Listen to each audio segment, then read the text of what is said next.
What's up, guys? I'm DK, and you're watching Pro Wrestling What If, the series where I look at the different what if scenarios as terms of the world that we call professional wrestling. Chris Jericho began his professional wrestling career over 30 years ago, having numerous matches in Mexico and Japan throughout the early 1990s, before then having a short stint in ECW. After that, he had then signed a 3-year deal with World Championship Wrestling, which became the beginning of his rise. However, in August of 1999, Chris Jericho would leave WCW and join the rival brand WWE/F, where then he would carve out an even bigger name for himself as he had become a multiple-time Intercontinental Champion, Tag Team Champion, and World Champion, including being the first ever Undisputed Champion. And as I'm recording this video and it's being released, it actually so happens to have recently been the 25th anniversary of when Chris Jericho had joined the WWE/F. And it made me think, what would have actually happened had Eric Bischoff convinced Chris Jericho enough to re-sign with WCW? So that's going to be the topic of today's episode. It's going to be, what if Chris Jericho never left WCW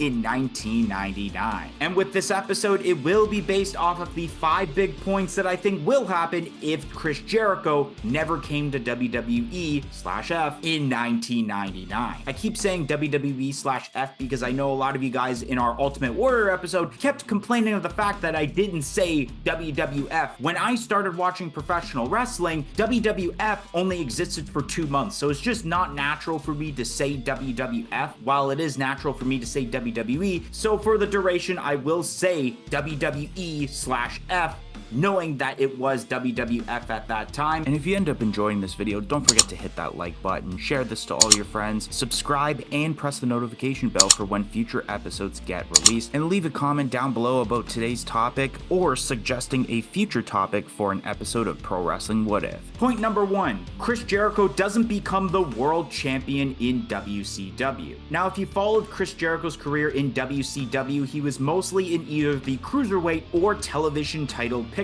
during his run in the company. But had Chris Jericho signed in the summer of 1999, there was a specific person that also joined in 1999 that could have helped Chris Jericho get to a higher spot on the card than he was. That person being WWE/F writer Vince Russo, who had became in charge of creative for WCW in late 1999, which seemed promising for Chris Jericho's career, unlike the Eric Bischoff regime. But as we seen in the year 2000, we did see Eric Bischoff get his job back with WCW, and we seen Vince Russo and Eric Bischoff butting heads on certain situations, such as the whole event of Bash at the Beach 2000. So I think for the most part, Chris Jericho could get up there and possibly be the WCW United States Champion at some point, but with Vince Russo and Eric Bischoff constantly butting heads, I don't see him ever really winning the World Championship, especially with a lot of those former WWE/F superstars such as Hulk Hogan, who would have had a creative control clause in their contract thanks to Eric Bischoff. It would have been difficult to pitch an idea that would have allowed one of those competitors to agree to drop the WCW World Championship if they had held it to Chris Jericho.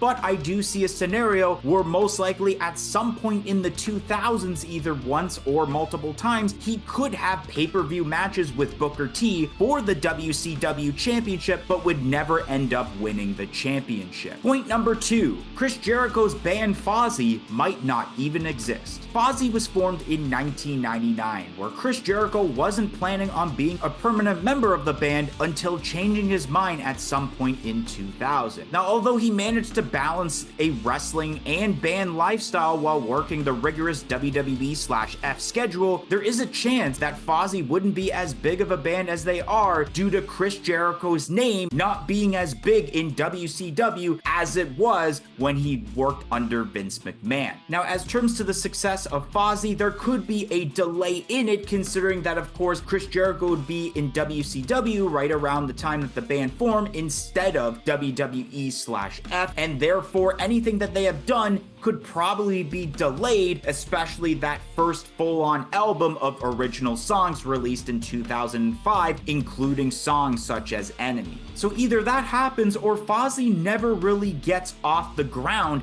as a pretty successful band. Point number 3, Kurt Angle becomes the first undisputed champion. It has been known on various interviews and podcasts, including Kurt Angle's The Kurt Angle Show, that it was Kurt Angle that was originally slated to become the undisputed champion at Vengeance in 2001. But of course, Vince McMahon had switched up his mind a few weeks before the event due to believing that Jericho could benefit from the win the most compared to Kurt Angle. And this is a very likely scenario considering of what would happen with Chris Jericho due to his contract with WCW, because it's unknown whether Chris Jericho's contract would be bought out by WWE/F after WrestleMania 17 when WCW was purchased, or Jericho could have had a lucrative enough contract to where he would pull off the same thing as we've seen with members of the NWO, Goldberg, and even Sting, and that's basically being able to sit at home while still being paid by AOL Time Warner to finish that initial contract. So regardless, we wouldn't see Chris Jericho in WWE/F until 2001 or 2002, which there wouldn't have been enough time for Vince McMahon to build up Chris Jericho enough for him to believe that Chris Jericho could be a person that becomes the first undisputed champion, and that at this point between 2001 and 2002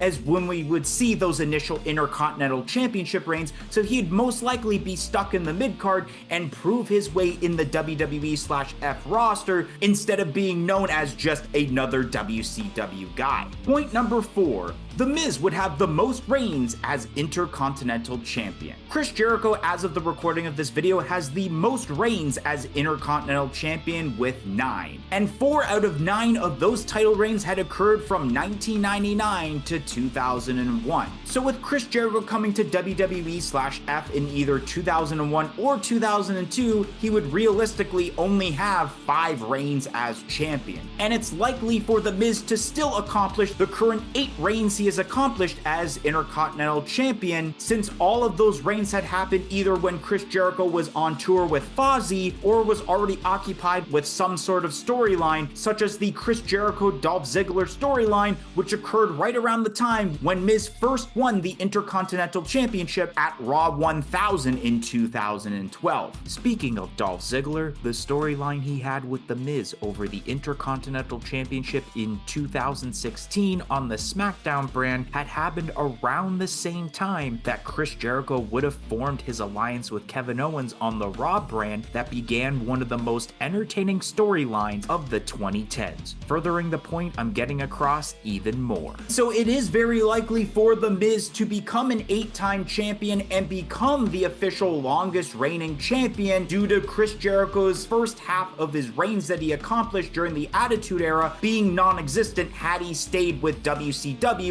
until them being bought out in 2001. And the 5th and final point, Chris Jericho's 2008 World Championship win would have been his first. Of course, in the real timeline, Chris Jericho had won his first World Championship by becoming the first undisputed champion at Vengeance in December of 2001, a reign that would last until WrestleMania 18 in March in 2002 in a main event match that a lot of people forget due to the highly anticipated Icon versus Icon match between Hollywood Hogan and The Rock happening. And if Chris Jericho doesn't show up to the WWE/F until the early 2000s, he probably would be in the mid-card picture for the first couple of years in his career in this timeline, just like the real timeline, but delayed a couple of more years. And getting a reign as either WWE or World Heavyweight Champions during the Ruthless Aggression would have been difficult with Triple H's Reign of Terror, the rise of Batista and John Cena, and especially if Chris Jericho still takes his 2-year-long break after SummerSlam 2005, just like the real timeline. And I think around 2007, 2008, it would have built up Jericho enough to where Vince McMahon doesn't recognize him as just another WCW guy anymore, and that he is officially a WWE talent, kind of like what Vince McMahon likes to do with a lot of former WCW talents. And so Vince McMahon would finally be able to pull the trigger on Chris Jericho becoming becoming a world champion at that point, and the suit and tie heel run in 2008 was a prime example with the feud with Shawn Michaels to give him that catapult to winning the World Heavyweight Championship just like he did in the real timeline, helping him cement his legacy and perhaps proving to everyone